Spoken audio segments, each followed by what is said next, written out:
ഓ, അത് ശ്രദ്ധിച്ചിട്ടുണ്ട്. അതെന്താ കുഴപ്പമുള്ളൂ? റിയൽ കേരള സ്റ്റോറി തന്നെയാണത്.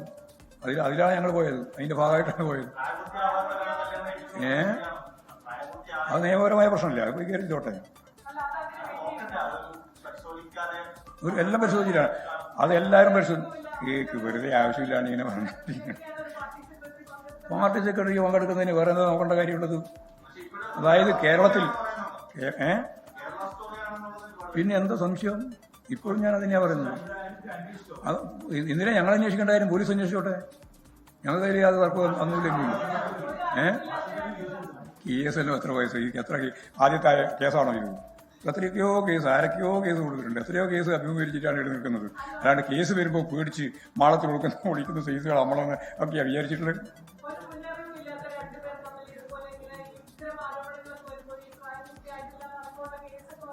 പ്രായപൂർത്തിയായിട്ടുണ്ട് എന്ന് പക്വമായ ഇടപെടലാണ്. കേരളത്തിൽ കല്യാണം കഴിക്കാൻ പറ്റുന്ന ഒരു അന്തരീക്ഷമുണ്ട് എന്ന് മനസ്സിലാക്കിയിട്ട് 2 യുവാക്കൾ കേരളത്തിൽ വരികയും പോലീസ് സ്റ്റേഷനിൽ പോവുകയും, അച്ഛനും കൂടിയാ പോയത്.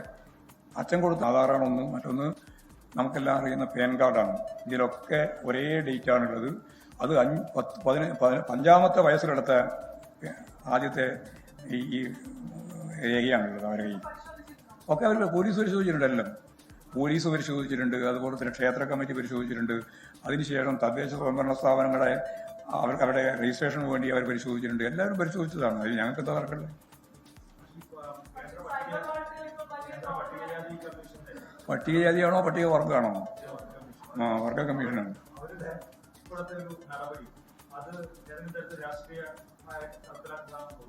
എനിക്കതിൽ യാതൊരു സംശയമില്ല. അതെല്ലാം പരിശോധിച്ച് ആവശ്യമായ നിലപാട് സ്വീകരിക്കേണ്ടിയാണ് കേട്ടോ. സംഘപരിവാറാണ് ഇതിന് പിന്നിൽ. ഇങ്ങനെ കല്യാണം കഴിക്കുന്നതിന് അവർക്ക് അത്ഭുതമാണ്. അവർക്ക് ഇവിടുത്തെ ഇപ്പൊ തന്നെ ഭയങ്കര ഭീഷണിയുണ്ടെന്നാണ് അവർ പറയുന്നത്. അപ്പം ഞങ്ങളെ സംബന്ധിച്ചിടത്തോളം ഒറ്റ കാര്യമേ ഉള്ളൂ. 2 മതവിഭാഗത്തിൽപ്പെട്ട ചെറുപ്പക്കാർ കല്യാണം കഴിക്കാൻ തീരുമാനിക്കുന്നു. ഇവിടെ വന്നു, പോലീസ് സ്റ്റേഷനിൽ പോയി, അവരുടെ അംഗീകാരത്തോടുകൂടി ക്ഷേത്ര കമ്മിറ്റിയായി ബന്ധപ്പെട്ടു, ക്ഷേത്രത്തിൽ വിവാഹിതരായി. അവരെ ആശംസ അറിയിക്കാൻ വേണ്ടിയിട്ട് അവിടെ പോയിരിക്കുന്നു മാത്രമേ ഞങ്ങൾ ചെയ്തിട്ടുള്ളൂ. ആ പോയത് ശരി എന്നാണ് അന്നും ഇന്നും ഞങ്ങളുടെ അഭിപ്രായം. അതിലൊന്നും ഇവരാരെങ്കിലും സംഘപരിവാറോ ആരെങ്കിലും പറയുന്ന ഏതെങ്കിലും വാചകത്തെ അടിസ്ഥാനപ്പെടുത്തിയിട്ട് ഞങ്ങളെല്ലാം മാളത്തിൽ ഇങ്ങനെ ഒളിക്കും എന്ന തെറ്റിദ്ധാരണ ഒന്നും കൈക്കൊണ്ടാകണ്ട. അത് ശരിയായ നിലപാട് തന്നെയാണ്. അത് ഇനിയും തുടരും. ഇതേപോലെ ഉള്ളതിനെയൊക്കെ ഞങ്ങൾ പ്രോത്സാഹിപ്പിക്കും. ശരി.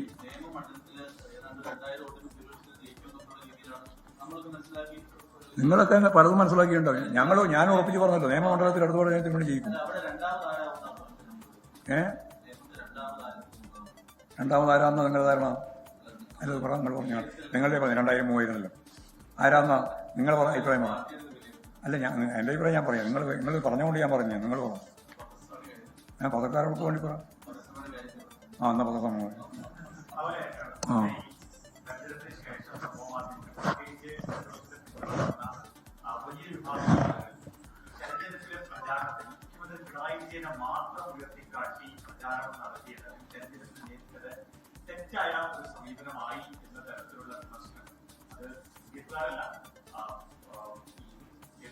പിന്നെ ആരാ UDF അല്ലാണ്ട് പിന്നെ ആരാത് ഇങ്ങനെ ഉന്നയിക്കും?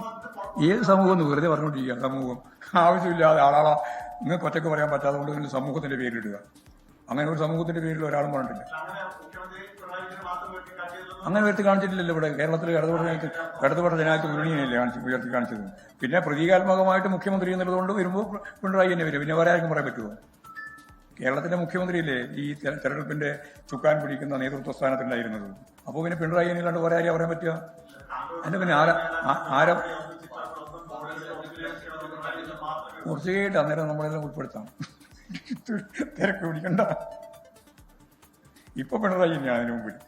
അപ്പൊ പിണറായിന്റെ തന്നെ വോട്ടം മതി.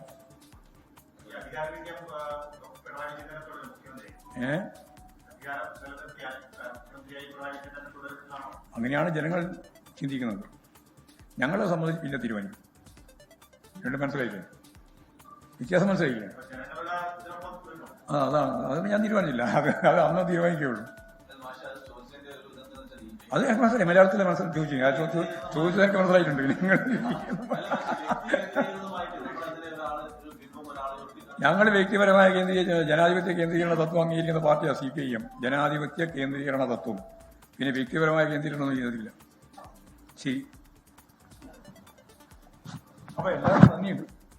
എതിരായിട്ടും അനുകൂലമായിട്ടും ഒക്കെ മാധ്യമങ്ങൾ പ്രവർത്തിച്ചതിന് ഈ തെരഞ്ഞെടുപ്പിന്റെ ഭാഗമായിട്ടുള്ള നല്ല ആരോഗ്യകരമായ പോരാട്ടമായിരുന്നു ഈ പ്രാവശ്യം പൊതുവെ നടന്നത്. അതിന് എല്ലാ മാധ്യമങ്ങളോടും ഞാൻ നേരത്തെ നമ്മുടെ സഖാക്കളോട് നന്ദി പറഞ്ഞ പോലെ കേരളത്തോടാകെയും നന്ദി പറയുന്നു. അതുപോലെ മാധ്യമ പ്രവർത്തകരോടും നന്ദി അറിയിക്കുക.